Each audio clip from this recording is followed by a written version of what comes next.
아이고 미래 박사님 오셨네. 우! 큰절 큰절 큰절. 자 우리 뭐 얘기를 하기 전에 이제 그래도 처음에 얘기를 해야죠 결과를. 네.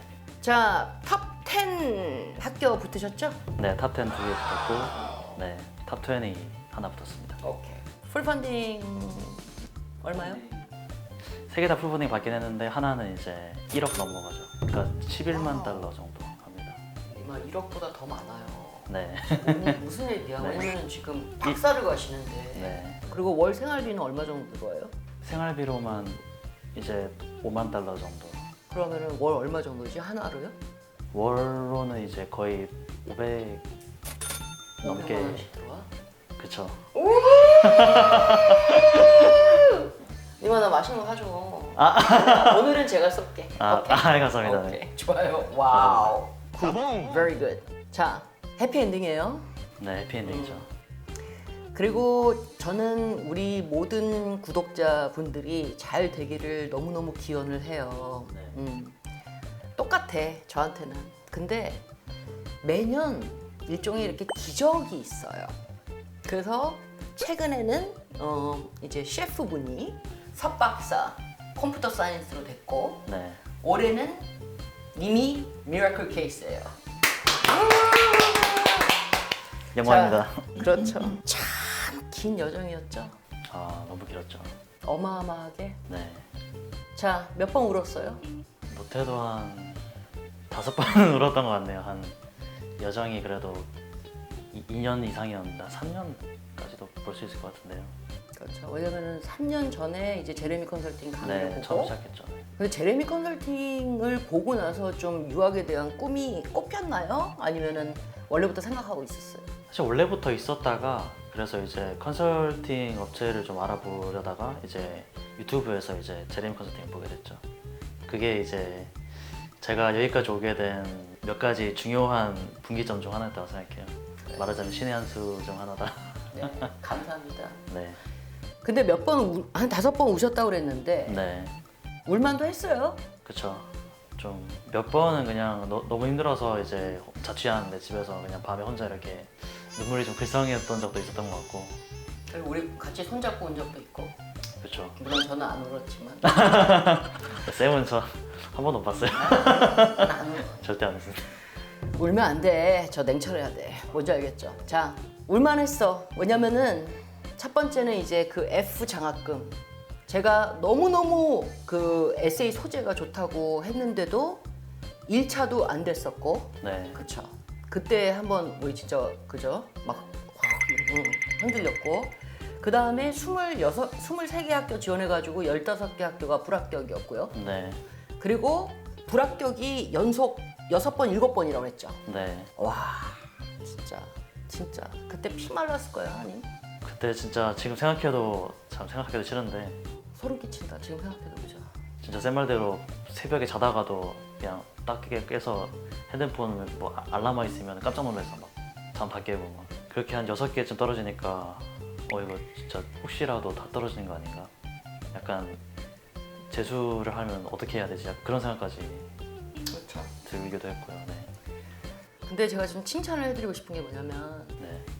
그래도 혼자 막 괴로워하고 혼자 막 흔들리고 막 이래도 예를 들면은 그 장학금 1차 때 떨어지고 나서도 에세이 같은 거를 바꾸지 않았어요.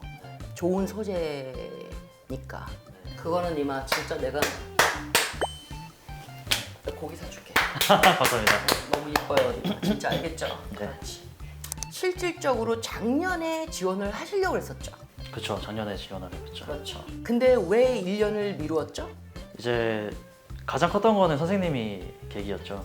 선생님이 이제 제 에세이랑 12일을 다 보시더니 니마 1년 미루자 딱 하셔가지고 저는 그때 솔직히 말해서 이제 한국적인 마인드가 많았어요. 좀 약간 시기에 맞춰서 졸업하면 곧바로 가야 된다. 남들도 하듯이.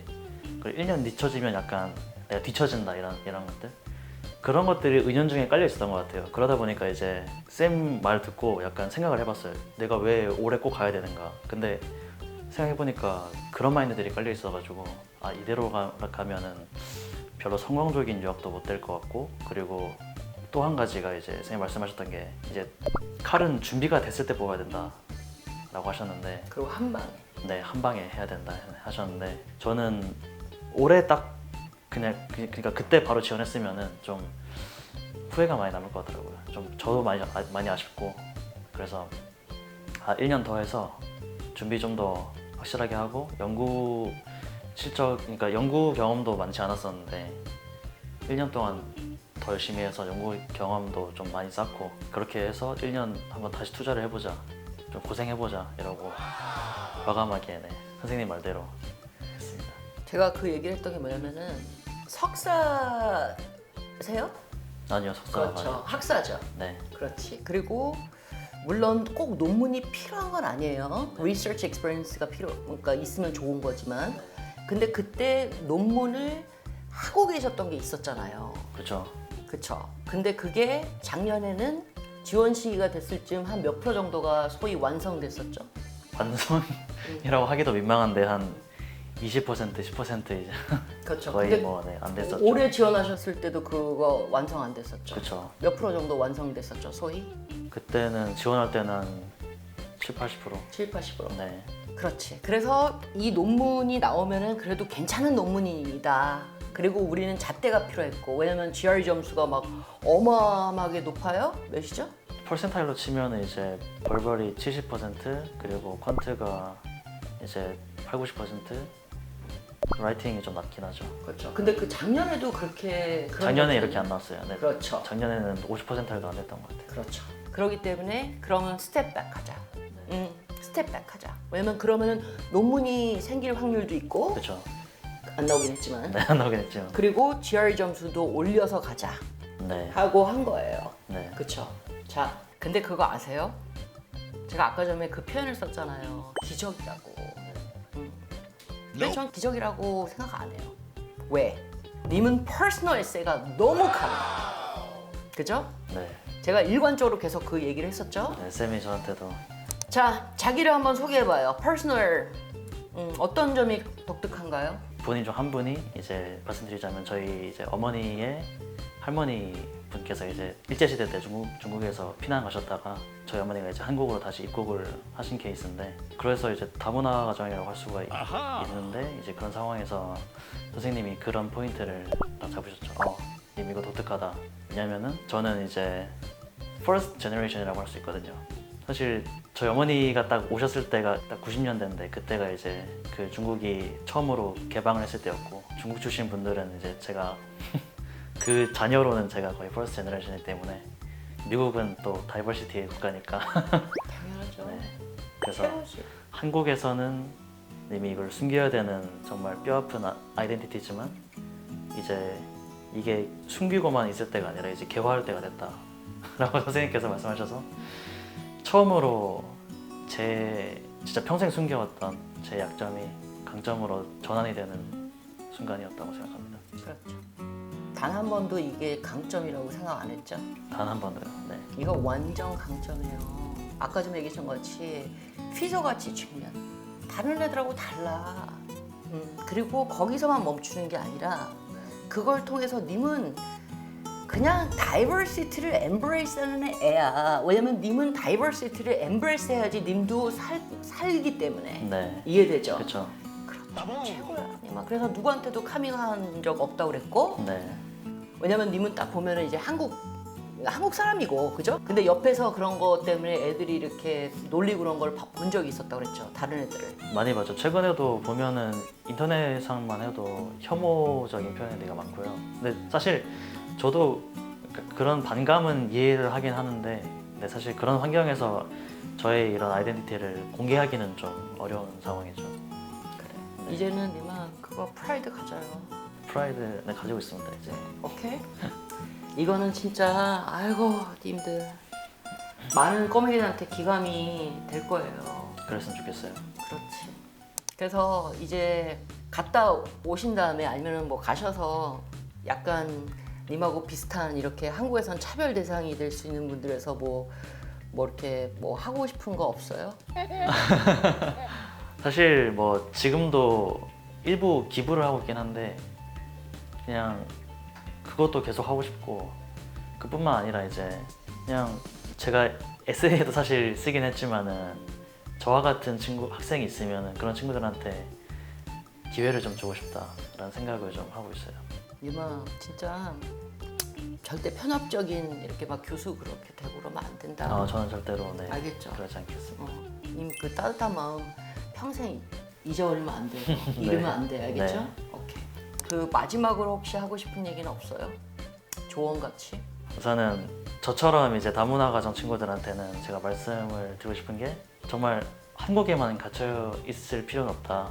한국적인 마인드도 그렇고 사실 피지컬리 몸도 그렇고 사실 뭐 기회는 정말 한국은 사실 굉장히 좁은 소사이어티거든요. 그래서 얼마든지 저의 약점이 강점이 될 수 있는 환경도 얼마든지 이 지구상에 있고 세상은 생각보다 좁기도 하지만 되게 넓기도 하다. 그래서 꿈을 그래서 좁은 소사이어티에 갇혀 있지 않았으면 좋겠어요. 한국은 너는 이런 애야, 너는 이런 애야, 너는 이거밖에 못해. 약간 저 같은 경우에도 이제 저는 지방대 출신이니까 좀 전반적으로 사실 이렇게 워딩이 좀 셀 수 있는데 주변에 보니까 패배주의가 좀 강하긴 하거든요. 좀 나는 어차피 2등, 3등 시민이야.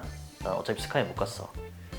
이런 식으로 해서 약간 그러다 보니까 자기의 꿈까지 그런 수준으로 맞추려고 자꾸 하더라고요. 근데 다문화든 혹은 뭐 지방대든 다 보면은 꿈까지 작게 가질 필요가 전혀 없다. 꿈만큼은 당신의 자유니까 꿈만큼은 크게 가지자. 산 주인이세요. 네, 정말 열심히 하게 되었고 많은 선생님 같은 좋은 인연도 만나게 되었고 그래서 그게 저한테 큰 행운으로 작용하게 되었고 그래서 제가 영광스럽게도 산 증인이 되어서 이 자리에 앉아 있네요. 하지만 우리가 여기 앉아 있고 이렇게 인연이 된 거는 님이 스타트를 했기 때문에 그렇죠. 그렇죠, 용기를 냈고. 그렇죠. 그게 정말 큰 용기였어요. 그럼 진짜로. 아휴 멘탈 관리는 어떻게 했어요, 님아? 근데 그냥 아휴 어떻게 되겠지? 아니면 좋게 좋게 생각하려고 그랬어요. 어떻게 했어? 아마 이 영상을 보고 계실 여러분들도 참 가졌으면 좋겠긴 한 게 약간 일종의 그냥 신념처럼 약간 종교 믿듯이 믿음을 그냥 가졌으면 좋겠어요. 시간이 해결해 줄 것이다.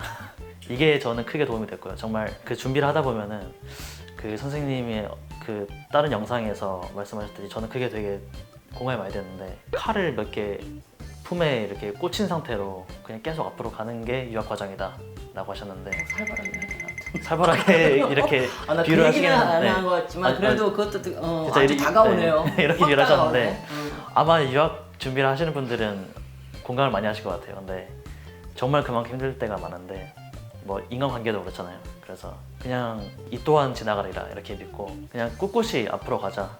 내일은 내일 해가 뜬다 이렇게 버티면 돼. 맞아요. 버텼어요 그냥. 그리고 학교 많이 지원하고 그리고 에센스 그 에세가 주면 어디 붙겠지라는 그 믿음. 네. 뭔지 알겠죠? 네. 이해돼요? 얘기하셨죠? 이제 그 다음 주에 첫 가족 해외여행 가신다고요? 네. 근데 이 합격한 게 그거에 몇 프로 일조한 것 같아요? 무조건 거반 넘죠. 네. 반은 넘어요. 네. 부모님들 좋아하세요? 뭐 오늘 아침에도 그런 얘기 하고 왔는데 뭐 부모님 입장에서는 별로 이렇게 좀 많이 해주지 못했지만 뭐 저는 그렇게 얘기했어요. 그냥 부모님께서 저 믿고 그냥 맡겨주신 게 저한테는 가장 중요한 거였다. 그래서 제가 열심히 할 수 있었고 뭐 형편이 그렇게 넉넉하진 않지만 뒷바라지를 최대한 해주시려고 했던 것도 그게 제가 더 포기하면 안 되겠다 싶은 좋은 모티베이션도 됐고요. 제가 쓰러지면 안 되죠. 아버님 직업이 뭐였죠? 그 드라이버를 하고 계시죠. 뭘 드라이브 하시죠? 버스 드라이버 하고 계시죠. 님 같은 분들 훨씬 많아져야 돼. 그래도 우리 대한민국이 조금 더 네. 다이버스하고 그거를 리스펙트하고 존중하고 엠브레이스하고 님은 엄청난 잠재력을 갖고 있는 사람이에요. 어떻게 보면 두 문화를 아는 애니까. 그렇죠. 그리고 그때 또 명절 때 그 친지하고 다 만났다고 그랬죠? 거기 사촌 동생들 없어요? 네. 가문 아이들? 그땐 없었어요. 없었어요? 네. 근데 걔네들도 형이 갔으니까 나도 할 수 있을 거다 하고 그렇게 용기 얻을 거예요. 네. 뭔지 알겠죠? 그러길 저도 바랍니다. 오케이. 마지막으로 엄마한테 영상 편지 한번 날려야죠. 아, 참 많은 일들이 있었는데 어떻게 보면 유아 과정에서 저를 가장 믿어주고 응원해 주셨던 분이기 때문에 엄마한테 이제 참 감사하다는 말씀을 뭐 말로는 제가 표현을 할 수가 없겠지만 참 엄마의 아들이어서 다행이었다 하는 그런 부분. 그렇지. 그리고 저도 하나 덧붙여도 돼요? 님이 이제는 자기의 아이덴티티를 받아들이고 그게 얼마큼 강점인 걸 알기 때문에 엄마 또한 자기의 아이덴티티가 뭐라 그럴까 인정받는 느낌일 거예요. 뭔지 알겠죠? 네. 우리 이제 오늘 끝날 때는 화이팅보다는 이렇게 하자. 더 나은 대한민국을 위하여. 오케이? 그쵸, 네. 자, 하나, 둘, 셋. 더 나은 대한민국을 위하여.